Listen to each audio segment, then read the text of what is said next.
et bienvenue pour ce nouveau numéro de 100% ETF. Vous le savez, avec iShares, l'émission pour comprendre et bien utiliser les ETF. Et j'ai le plaisir de retrouver aujourd'hui sur le plateau Arnaud Gian, responsable de la distribution France chez BlackRock. Bonjour Arnaud. Bonjour Laurent. Bon, de quoi on parle ensemble? C'est notre rendez-vous traditionnel du palmarès, les ETF iShares les plus achetés sur Boursorama au premier trimestre 2026. On aime bien faire ce petit point d'étape, de voir ce qui a convaincu les investisseurs. Et on va commencer tout de suite avec le numéro 1, l'ETF iShares, qui a le plus convaincu, qui a été le plus acheté en tout cas sur les 3 premiers mois de l'année. C'est le MSCI World Swap PEA avec, excusez du peu Arnaud, plus de 700 millions d'euros d'encours. Est-ce que c'est pas la preuve que finalement, de plus en plus de gens se lancent en investissement, parce que ça, c'est vraiment un classique quand on débute? Alors oui, c'est vraiment la preuve. En fait, année après année, j'ai envie de dire que c'est l'ETF qui collecte le plus. C'est ça, en fait, ouais. L'indice en question, on parle en fait de ce qui constitue le corps de portefeuille d'un épargnant quand on cherche à avoir de l'investissement de long terme, et c'est vraiment ce que l'ETF en fait apporte de plus en plus, cette notion d'investissement pour constituer un patrimoine et faire capitaliser son patrimoine. En général, on démarre par cet ETF et on construit autour ce qu'on appelle des poches complémentaires. Le cœur satellite, hein, c'est ça? C'est ça, le cœur satellite. Et donc on va voir ensuite sur la déclinaison du reste du palmarès pour comprendre comment est-ce que les allocations ont pu être combinées autour de ce socle central qui est vraiment pas une surprise. Intéressant de voir aussi que ce premier trimestre, il comprend le mois de mars, déclenchement des hostilités en Iran, et que finalement, ça n'a pas, semble-t-il, enrayé la dynamique de collecte. Non, ça n'a pas altéré la dynamique de collecte, et j'ai envie de dire que ça a probablement pu aider encore cet ETF à être sur le devant de la scène, parce qu'on parle de diversification maximale. On parle de 1500 valeurs à l'intérieur de cet ETF, tout secteur confondu, tout pays confondu, et donc on répartit en fait son risque, et d'une certaine façon on se protège contre des fluctuations trop importantes sur les marchés. Bon, en tout cas, grand classique, on risque de le retrouver dans les mois qui viennent. Le numéro 2 de ce classement, l'iShares Core Eurostoxx 50. Alors là, c'est finalement... est-ce que c'est étonnant?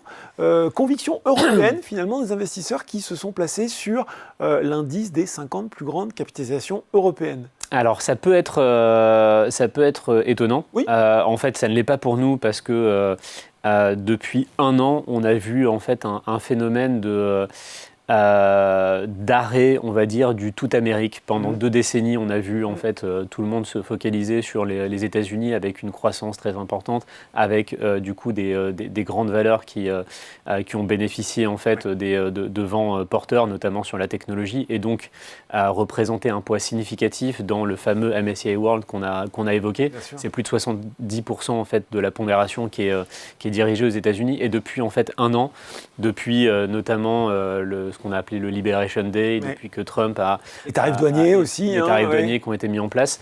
On voit en fait le marché commencer un peu à s'écarter des États-Unis. Depuis le début de l'année, et c'est un phénomène qui s'est accentué, on a vu en fait la part non-Amérique, donc vraiment dite internationale au sens US du terme, être supérieure aux investissements faits sur les actions américaines. Donc ça, c'est quelque chose qui est totalement nouveau, mais qu'on a vu démarrer il y a un an, et donc ça bénéficie l'Europe, et ça bénéficie d'autres zones qu'on va aborder juste après. Le deuxième effet, c'est que on est malgré tout sur l'Europe, on parle de clients Boursorama plutôt français. Et donc du coup, on investit dans ce qu'on connaît finalement. On investit un peu dans ce qu'on connaît, dans son économie, et dans un cadre fiscal qui est aussi plus attractif, puisque c'est les 2 supports qu'on a évoqués aujourd'hui sont en plus éligibles au PEA, ce qui aide aussi à cette constitution de portefeuille de long terme. Tu nous expliques pourquoi il s'appelle l'iShares Core Eurostoxx 50?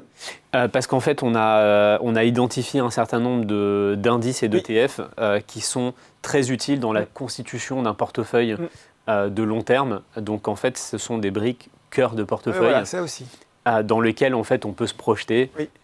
et on n'a pas besoin de faire des à-coups, des achats-ventes en fonction d'un contexte très temporaire, on va dire, sur un secteur ou un pays donné. Bon, intéressant, hein, si on veut les retrouver facilement, de retrouver ces dénominations. Voilà donc sur les deux premiers. Donc rééquilibrage sur les zones géographiques. Et puis, il y a d'autres formes de diversification, puisque il y a un autre ETF qui a bien fonctionné, l'ETF iShares Gold Producers. Donc, on pourrait appeler ça les producteurs d'or, hein, tout simplement, les valeurs minières. Ça peut être un petit peu surprenant, encore que quand on suit un peu le cours de l'once d'or, Arnaud, il était parti sur une très très bonne dynamique au début de l'année. Et puis, avec le déclenchement des hostilités en Iran, on a eu un coup d'arrêt, bon là aussi sans doute pas suffisant pour enrayer la dynamique qui s'était fait jour au début de 2026. Alors oui, je vais t'arrêter un petit peu, Laurent, parce que toi tu regardes les marchés au jour le jour. Et en fait, ce qui est en train de se passer sur les valeurs aurifères et sur l'or en particulier, c'est qu'il y a une prise de conscience que cet actif est un actif décorrélant et a sa place dans un portefeuille de long terme. Et donc ça fait déjà quelques années, ce qui explique aussi le parcours boursier qu'on a pu voir sur l'or. Il y a des gens qui n'en avaient pas dans leur portefeuille qui se disent ce serait quand même bien d'en rentrer un petit peu. Exactement. Ouais. Et pour rappel, en fait, ce parcours boursier qui a été très très fort 2024-2025, il s'est fait aussi lorsque les marchés financiers se portaient très bien. Oui. Et donc la fameuse corrélation que tu évoquais, à court terme, forcément, en fait, elle était même positive. Mais malgré tout, quand on regarde cette classe d'actifs sur le long terme, il y a des facteurs extrêmement décorrélants, puisqu'en fait, l'or, qui était déjà vu dans une valeur refuge sur le long terme, on voit en fait elle joue un rôle dans l'objectif un peu généralisé depuis 1 ou 2 ans, de dédollarisation de l'économie. C'est-à-dire qu'il y a ce phénomène de souveraineté qu'on évoque assez souvent, dans lesquels on a besoin en fait de réduire sa dépendance face à ce bloc. Un petit peu au dollar, on a toujours ce deux blocs, Amérique et Chine. Et en fait, on voit en fait toute la classe internationale vouloir se réduire sa dépendance face au dollar. La façon de réduire sa dépendance face au dollar, c'est de vendre en fait une partie de toutes les émissions de dette et même des actifs financiers actions, on l'a évoqué, avec des achats en face. Ces achats sont portés sur l'or, avec notamment des banques centrales, plus que les particuliers, mais aussi les particuliers. Et donc on est en fait dans ce phénomène structurel de constitution d'une partie de son portefeuille avec des matières premières aurifères. Donc on peut soit jouer en direct, soit plutôt le jouer avec ces entreprises. Et donc là, c'est le cas dans cet ETF. Et en fait, pourquoi ces entreprises fonctionnent bien ? C'est parce que en fait, plus le cours de l'or est élevé, plus leur marge opérationnelle va s'améliorer, puisque en fait, le prix final va être renchéri et réévalué. Et encore une fois, il y a pas il y a un peu de latence entre les mouvements de l'or et les mouvements d'entreprise, qui n'est pas plus mal. Oui, parce que c'est la question que j'allais te poser. Est-ce que finalement, acheter un ETF sur les producteurs d'or, c'est la même chose que d'acheter la matière première en elle-même ? Alors non, c'est pas le cas. Ouais. Par contre, il y a une corrélation qui est extrêmement forte. En fait, si vous voulez, l'or, il va fluctuer de manière journalière avec beaucoup d'excès. Et en fait, pour une entreprise, on est obligé d'anticiper un certain cours moyen à long terme, puisqu'il y a les processus d'extraction minière qui prennent du temps. Et donc, ce prix moyen futur, on appelle ça forward même dans le jargon financier, il va avoir tendance à moins fluctuer, mais il va pouvoir prendre en compte le gros de l'appréciation qu'on a pu connaître sur les dernières années. Donc en fait, les marges opérationnelles, elles sont censées s'améliorer, et on n'est pas en train de dire « Ok, il faut que le prix soit à 5 000 » pour que ça continue à aller, parce qu'en fait, si le prix se stabilise sur des niveaux actuels, et ben même ça, en fait, devrait améliorer encore. C'est positif pour ces actions. Bon, en tout cas, voilà. Au-delà des mouvements de marché, tu disais, il y a cette méga tendance qui est porteuse sur l'or, déjà sur les années passées et encore sur les mois et peut-être années à venir. Ça, je le disais, le palmarès des ETF iShares, c'est sur les clients de Boursorama. Si on dézoome un petit peu, est-ce que tu as des données pour comparer avec ce qui se passe ailleurs en Europe et dans le monde ? Oui, alors il y a un phénomène qui est extrêmement fort, qu'on a vu s'opérer depuis un an et qui s'est accéléré depuis le début de l'année, c'est les investissements sur les pays émergents. D'accord. Il y a beaucoup de raisons qui expliquent le vent arrière qui en fait attire de plus en plus d'investisseurs. Un premier phénomène, c'est les valorisations, puisque en fait il y a une forme de prime de risque. Et donc un écart de valorisation entre les pays développés, notamment américains, qui sont très bien valorisés, et des pays émergents dans lesquels, en fait, par rapport aux revenus, je vais tendance à prendre un coussin supplémentaire et donc à avoir un prix des actifs qui est décoté par rapport à sa valeur intrinsèque. Et donc du coup, il y a ce phénomène de rattrapage. Il y a deux, en fait, ces économies étaient en avance sur les pays développés dans le cycle économique, c'est-à-dire qu'elles avaient déjà agi de manière avec leur politique monétaire pour essayer de calmer l'inflation. Oui. Inflation en fait qui du coup est sous contrôle à des niveaux des fois différents des pays développés, mais qui est sous contrôle, alors que nous en fait on connaît en fait plutôt des anticipations à la hausse du niveau de l'inflation qui vient pénaliser nos économies dans les marchés développés. Et enfin, il y a aussi un dernier facteur qui, je pense, est très important conjoncturellement, c'est qu'on a évoqué cette fragmentation politique, géopolitique. Là, elle est à son paroxysme, j'ai envie de dire, en ce moment.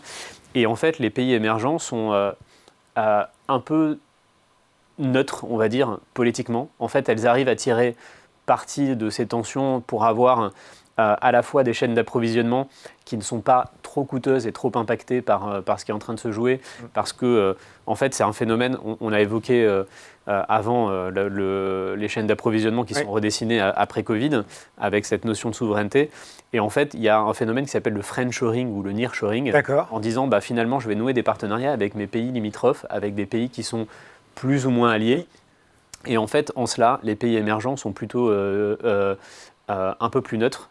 Et je le rappelle, en fait, la Russie ne fait plus partie de l'univers investissable. D'accord. Donc là, je parle des pays émergents plus traditionnels. Qui tu mets dans les pays émergents plus traditionnels?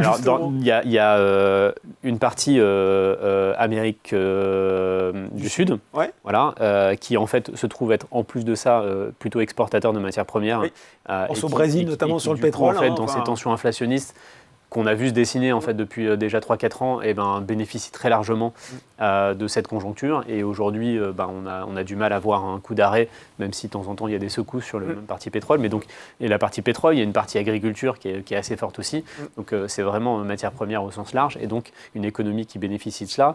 Le Mexique, qui est un autre gros poumon en Amérique latine, malgré tout, en fait, les États-Unis, qui se trouvent pas très loin, continue en fait à commercer plutôt bien avec cette notion de friendshoring, nearshoring, puisqu'on est à proximité. Donc c'est des économies qui fonctionnent plutôt bien. Et le bloc Asie, qui est vraiment le poumon. On a la Chine qui en fait avait connu quand même pas mal de déceptions et donc des valorisations l'année dernière, qui se rattrapent plus ou moins, avec des stimulus qui sont donnés au sens large à l'économie, ou des fois un peu plus ciblés sur le marché immobilier, etc. Mais du coup, la situation est beaucoup plus sous contrôle.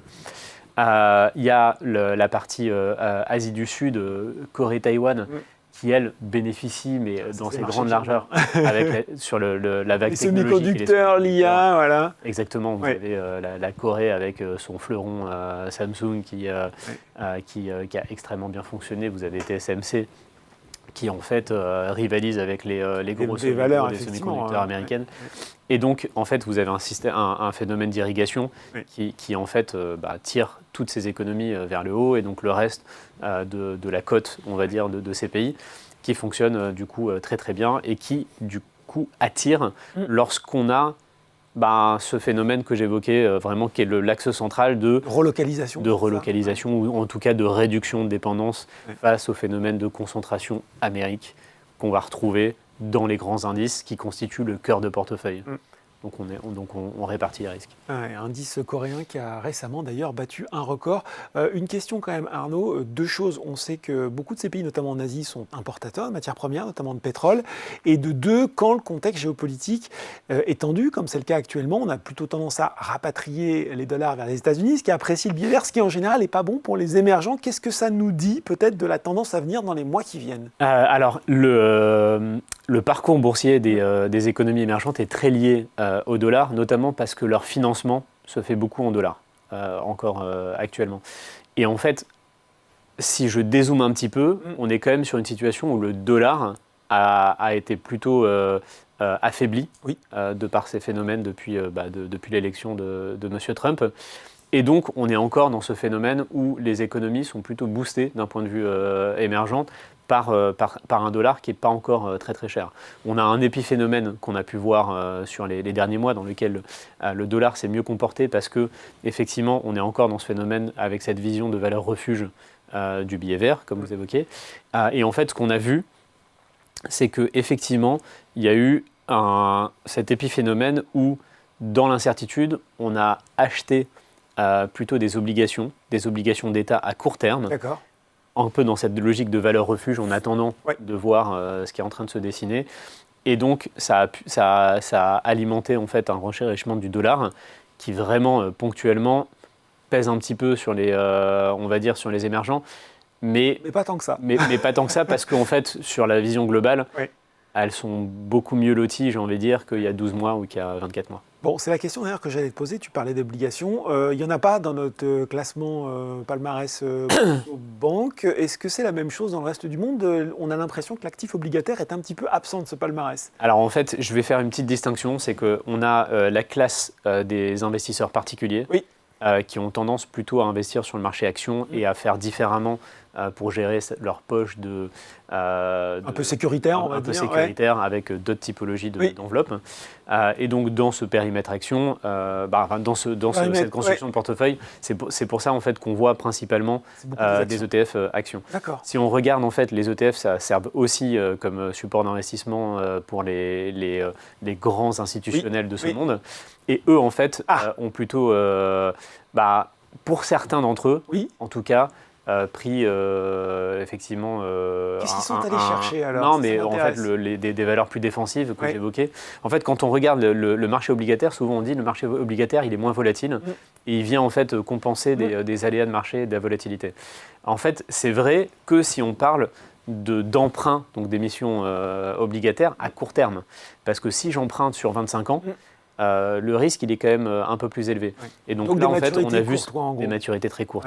Donc en fait c'est l'équivalent de se mettre plutôt sur du cash pour augmenter en fait la partie sécuritaire et probablement mieux la redéployer lorsqu'il y a un contexte qui est un petit peu plus lisible sur le plan économique, macro et micro. Et alors, plus sur des obligations de, je ne sais pas si tu peux me le dire, ça, de haut rendement ou de qualité sur Non, là, on est plutôt sur des obligations d'État. Donc, on est vraiment sur de la qualité. Il y a un autre phénomène aussi qu'on peut lire, c'est qu'avec une inflation qui est revue à la hausse, on a aussi des anticipations de remontée des taux, remontée des taux à court terme. Et donc, pour ne pas être sensible à cette remontée des taux avec des baisses du coût des obligations, qu'elles soient d'État ou d'entreprise, on vient plutôt avec des maturités très courtes. Il y a une logique de couverture de risque. Il y a une logique de couverture de risque, oui. Bon. Et ben voilà, sur ce premier trimestre, on retrouve quoi finalement? Du MSCI Monde, de l'Eurostoxx 50, de l'or, un premier palmarès très intéressant, très révélateur des tendances de ce début d'année. On verra ce que ça donne pour le trimestre à venir. Merci beaucoup Arnaud. Merci Laurent. C'est fini pour ce 100% ETF, mais on se retrouve très bientôt pour un nouveau numéro.